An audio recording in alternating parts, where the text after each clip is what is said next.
अहो अहो मला बरं झाले इथं देवासारखे भेटले. अरे काम उद्या आहे बाबा, तुम्हाला आजच कशाला पाहत येऊन राहिला? ते कपडे बिपडे इस्त्री करून ठेव, उद्या आहे टाळी. ते होईन सगळं, आपण वाजवायलाच आहे. पाहू 100. अरे उद्या काम वाजून आलो का तुला लगेच पैसे देतो. आणि अशी तुझ्याकडे भरपूर उचल झाली, 2 पैसे मागे राहू दे ना. मालक ते मला पण कळत, माझं आहे ना लय थरका फोरायला. पाहू 50 का महिना. अरे कामना धामाची घाण सवय लावून घेतली ही म्हणे थरका पोरायला. तुमचं वय काय रे? पुढं काम होतील का तुम्हाला? मालक खानदानी कलाकाराचं रक्त आहे. सूर म्हणलं का रक्त सळसळत. 90 पोटात गेली का बास, नादच संपला. अरे मग मला तेच म्हणायचं, एवढा भारी कलावंत तू, स्वतःची काळजी घे ना.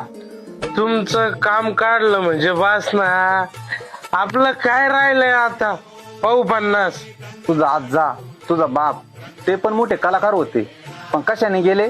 या दारूने गेले. ह्या गोष्टीचं वाईट वाटतं रे. अहो एक कलाकार गेला म्हणजे तुम्हाला 10 माणसं भेटतील. अरे दारूतून त्या कलेचा अपमान करू नका, कारण कित्येक कलाकार केवळ नशेमुळे पडद्याच्या आड गेलेत. पुढच्या पिढीला काही आदर्श द्या. आणि जेव्हा हाडामाचाचा कलाकार जातो ना, तेव्हा त्याची जागा भरून निघायला कित्येक काळ लोटला जातो. म्हणून मला कला जपायची आहे आणि त्या कलेचा कला